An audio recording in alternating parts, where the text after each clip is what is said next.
coming up this week on Big Sky Outdoors. I christened thee the Muddy Moose of the Missouri.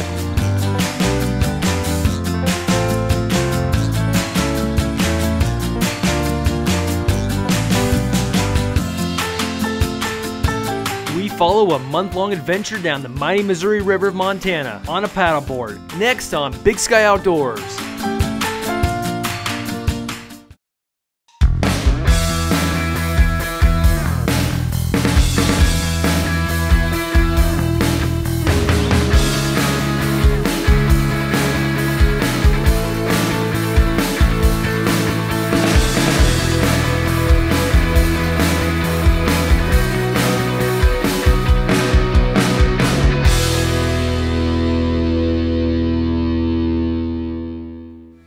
Big Sky Outdoors, powered by Town Pump, fueling your next outdoor adventure, is also brought to you by Counter Assault, your ultimate protection in the wild. By Montana Army Navy, get it, get out, and live it. And the Outdoor Report is provided by Montana Fish, Wildlife, and Parks.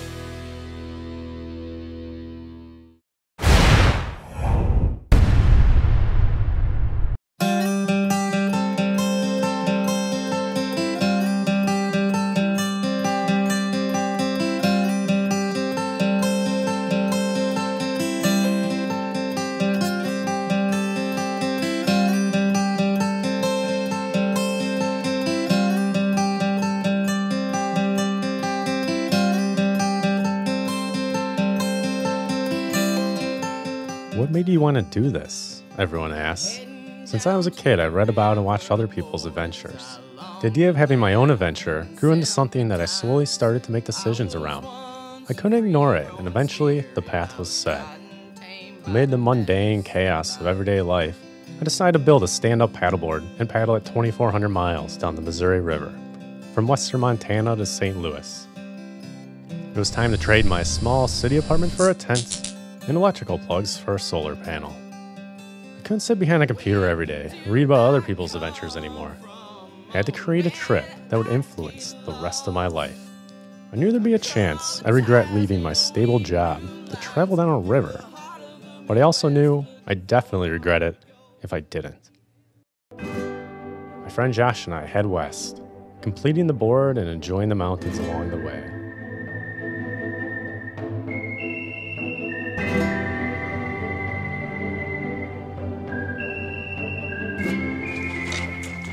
Just 2 days before I'm to launch down the Missouri, I got to take the board for its first test paddle. After about 100 yards, I deem it fit for 2,400 miles. We press on for the headwaters. Through Yellowstone towards Three Forks, Montana we go.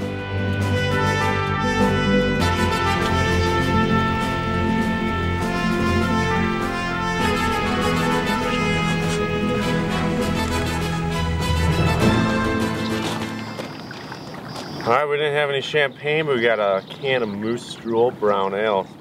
Seems a little more appropriate to christen a new boat. It's going to be going down the Missouri River. So I christened thee the Muddy Moose of the Missouri. Godspeed. Thank you. As I catch my first glimpse of the headwaters, I get a bit intimidated. The water looks faster than I was expecting. It was an interesting feeling to be strapping 100 pounds of gear and food onto a board that had been in the water for maybe 3 minutes. Though I spent years imagining this moment of setting off on a path that would take me months to complete, it was anything but anticlimactic. Here I am, making the first miles in what I hope to be a journey of a lifetime. After 22 miles, you run into this dam. And then there's a very small campsite here, and I'm the only one here. It's absolutely beautiful today. It was really exceeded my expectations of what I thought the first day would be like. I was definitely nervous when I first got in the water. I'll be going to bed very early tonight. I am exhausted. I was only on the water till 3, but it's just been grueling leading up to this, getting everything ready and finalizing all the details. You know, a couple years of dreaming of it. Finally it's happening. hasn't set in yet that I'm going to be paddleboarding down the Missouri River to St. Louis, but you know, I'll just take it one day at a time to see what happens.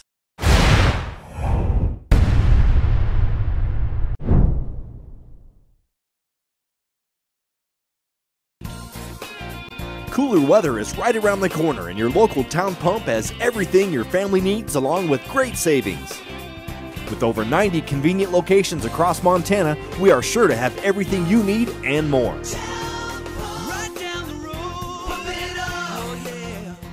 Counter Assault, the original bear deterrent, has been made, developed, and scientifically tested in Montana for nearly 30 years. Counter Assault is what I chose for my staff based on my personal experience, scientific testing, and it's the only one that met all the expert recommendations.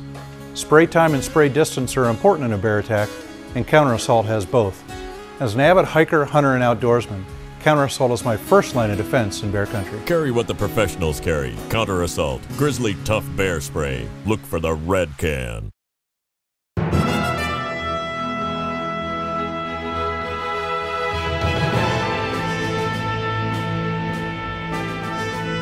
So I christened thee the Muddy Moose of the Missouri.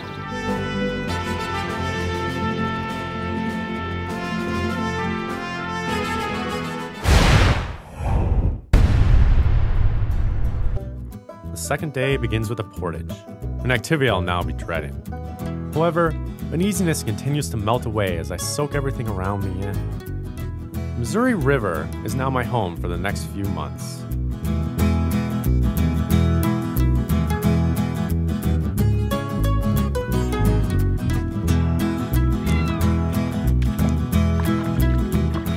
I'm sitting by the entrance to Canyon Ferry Lake. It's my first lake. It's about 25 miles long, and I guess it gets about 5 miles across. Hoping to make it in a day. Weather's perfect. The water looks calm for now. Apparently this lake can blow up fast and get pretty wavy, but hopefully this cloudless, windless day continues. It does not continue. The wind builds until it gusts 30 miles an hour in my face. The only way to make progress is to walk. There are 700 miles of lakes ahead. I'm a bit worried.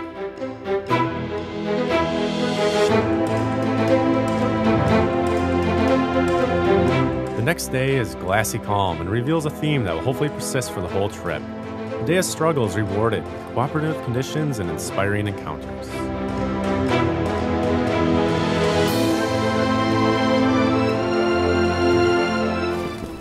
I've been laying here in my tent for about 3 hours now. I'd only made it about 8 miles today, and then the sky started clouding up. It was real rough. The wind was in my face really strong all day, and I was only going an average of 2 miles an hour. So it's been a long day, and then I found this nice wooded area right before the dam, so I was able to pull off and took a nap for a couple hours, made some food, ate it in my tent. I've just been waiting out this rain. And if it clears up, I'd like to make some more miles. With the sky finally relenting, I head toward an area that Meriwether Lewis described in his journal in July of 1805 as follows. This evening we entered much the most remarkable cliffs that we have yet seen. The river appears to have forced its way through this immense body of solid rock. From the singular appearance of this place, I called it the Gates of the Rocky Mountains.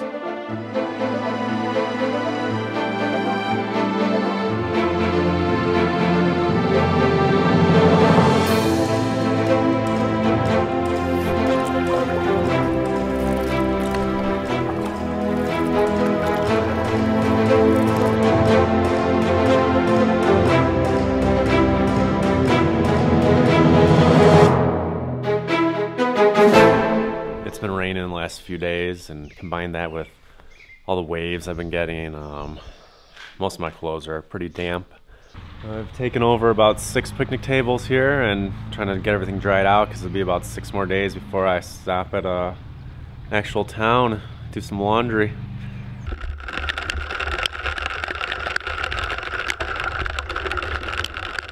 I dry out and promptly get rained on again. But after fighting through a series of windy lakes, I'm headed out into a couple 100 miles of current. Pure joy at 6 miles an hour.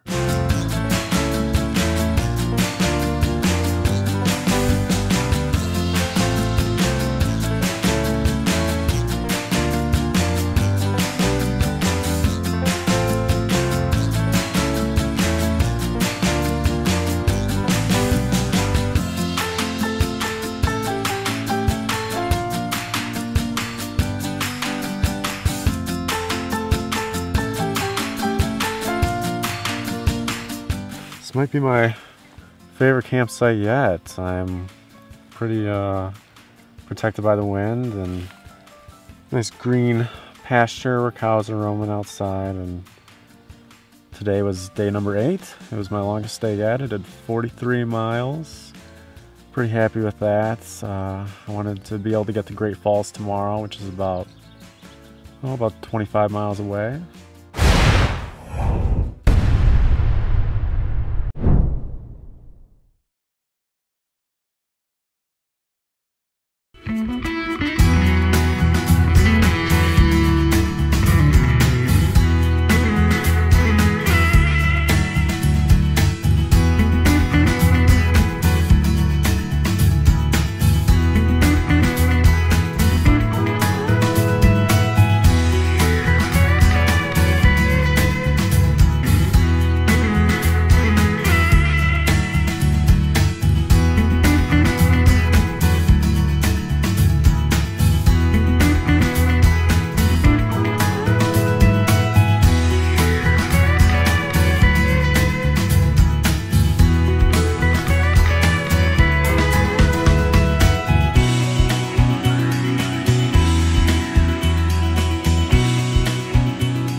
Cooler weather is right around the corner, and your local town pump has everything your family needs along with great savings. With over 90 convenient locations across Montana, we are sure to have everything you need and more.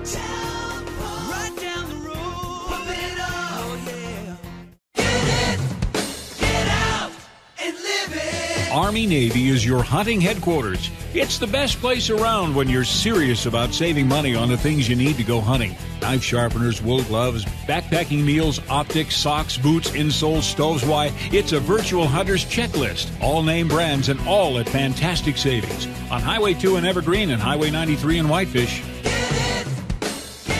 MontanaArmyNavy.com. Counter Assault, the original bear deterrent, has been made, developed, and scientifically tested in Montana for nearly 30 years. Counter Assault is what I chose for my staff based on my personal experience, scientific testing, and it's the only one that met all the expert recommendations. Spray time and spray distance are important in a bear attack, and Counter Assault has both. As an avid hiker, hunter, and outdoorsman, Counter Assault is my first line of defense in bear country. Carry what the professionals carry. Counter Assault, Grizzly Tough Bear Spray. Look for the red can.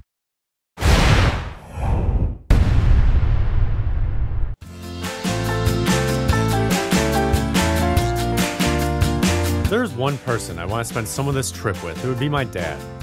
Growing up, he made sure we spent a lot of time together outdoors, which formed so many of my interests. After flying a couple thousand miles, we meet Riverside in Fort Benton, Montana, and set out together for the White Cliffs. Lewis wrote of this place, "It seemed as if those scenes of visionary enchantment would never have an end." My dad and I launched on the river this morning. He's joining me for about 150 miles, and we just stopped for lunch. What do you think so far, day 1? It's been fun, and scenery's been pretty good. No dams to Portage. How's that canoe doing for you? Canoe's doing great.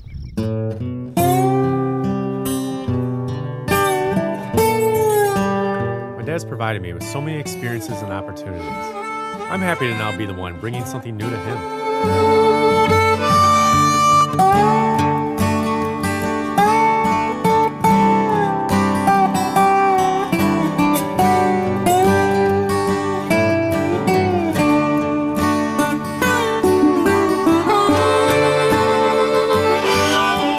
Did 2 good hikes today. Up a narrow canyon and up on this bluff overlooking the river called Hole in the Wall.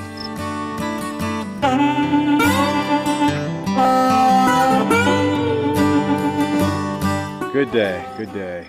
All right, we're at lunch on day 5. My dad's just finished his 7th or 8th set of freeze-dried scrambled eggs. Now, what are we eating here?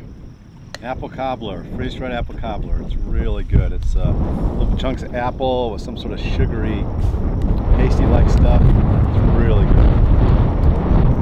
There you have it. With a total loss of appetite for freeze-dried food and the grossest either of us has ever felt in our lives, we part ways after a memory-filled week together. My dad toward a shower and comfortable bed, and me toward the third biggest lake along the Missouri, 130-mile-long Fort Peck Lake.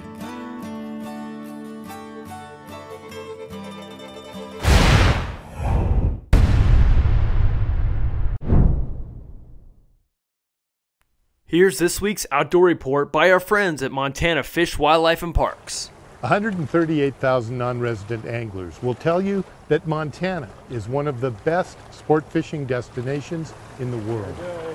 Fishing is important to our economy in a way that nearly 250,000 Montanans enjoy the outdoors.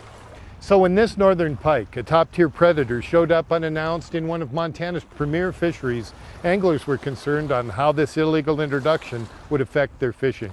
And biologists were once again faced with the question of where did this fish come from? Our department's concerned about illegal fish introductions, the impact it has on existing fisheries, both native fisheries and other sport fisheries. We have a group, it's called the Anglers Forum. It's a group of statewide angling groups. About a year ago, we started working with them on this idea of putting together a reward program to supplement the Tipmont reward program that the department has.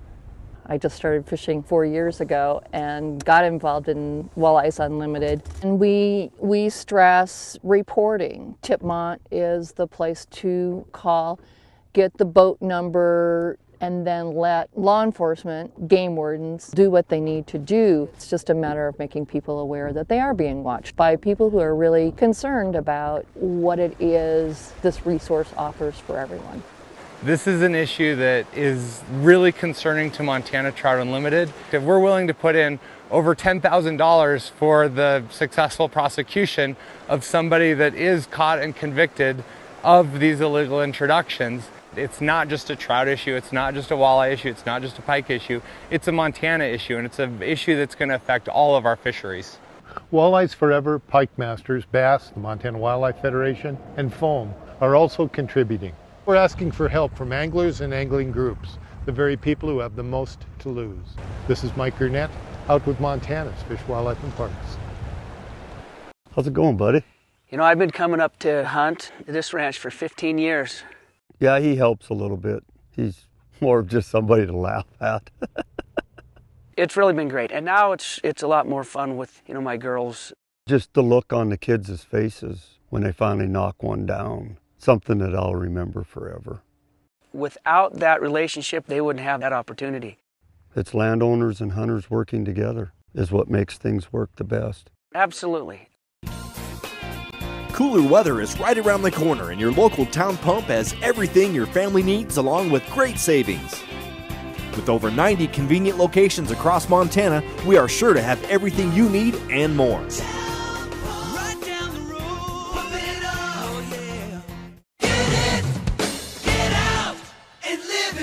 Army-Navy is your hunting headquarters. It's the best place around when you're serious about saving money on the things you need to go hunting. Knife sharpeners, wool gloves, backpacking meals, optics, socks, boots, insoles, stoves. Why, it's a virtual hunter's checklist. All name brands and all at fantastic savings. On Highway 2 in Evergreen and Highway 93 in Whitefish. MontanaArmyNavy.com. Coming up this week on the outdoor calendar. Looking for a good excuse to get outside into one of our national parks? Celebrate Veterans Day, Tuesday, November 11th by getting into any national park or monument for free. This is the last free entrance day in 2014, so make it count. For more information, visit National Park Service website at www.nps.gov. Giving you a heads up, we are nearing the halfway point of the general elk and deer rifle season. We are also coming to the end of general antelope season. Sunday, November 9th is the last day to harvest a speed goat. For more information and details on regulations, visit fwp.mt.gov. Make sure your tip and tail is waxed and head on over to the West Yellowstone Ski Education Foundation's annual ski swap. It all goes down on Saturday, November 15th. This is a great chance to try new gear and get excited about cross-country skiing this upcoming winter. For more information and all the details, visit RendezvousSkiTrails.com. Come celebrate women who thrive in the snow. Coming up on Tuesday, November 11th in Bozeman and Thursday, November 13th in Whitefish is the Pretty Faces Ski Film Tour, an all-female ski film. Follow these riders in search of deep powder and big mountains. For more details and ticket info, go to unicornpicnic.com.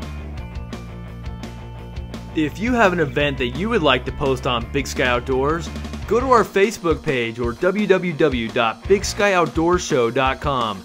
Give us all the details of your outdoor event and we'll post it here on Big Sky Outdoors.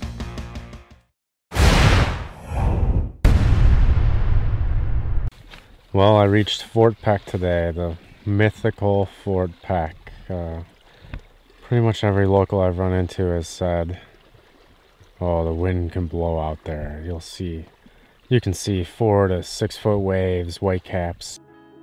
I decided to just sleep in and make what little progress I can today. I'll probably have to walk and line the boat along shore most of the day.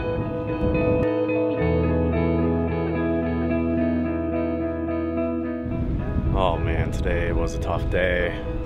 I just had this headwind, this constant headwind for like 2 days. My average speed was 1.9 miles an hour. But you know what?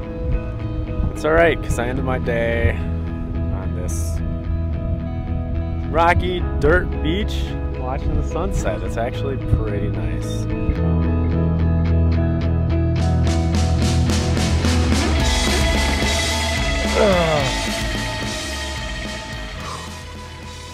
It's a big lake. I've had 4 days of constant headwind. Day 5 on Fort Peck Lake, and I'm just covered in bugs, sitting on an island with my tumbleweed friend here. It's me and tumbleweed. Actually, it's only been 22 days paddling, so I haven't gone crazy yet. I reached the dam after 6 days of a currentless lake. A moment of considerable relief. Fort Peck was a battle, but also held raw beauty and wonderful solitude. Up over the horizon and then you disappear.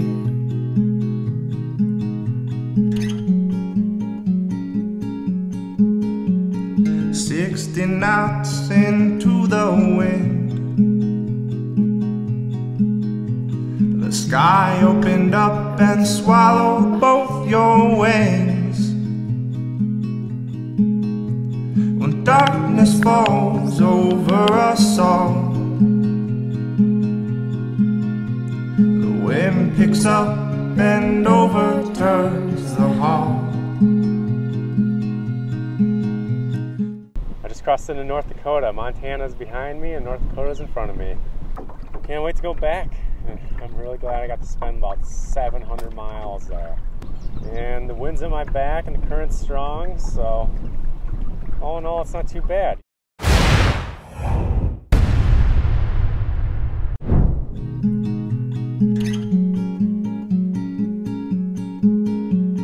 "60 knots into the wind. The sky opened up and swallowed both your wings.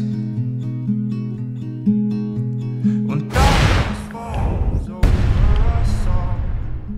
Check out the Epic Montana YouTube channel, weekly outdoor adventure films from across Montana. Turns the hall.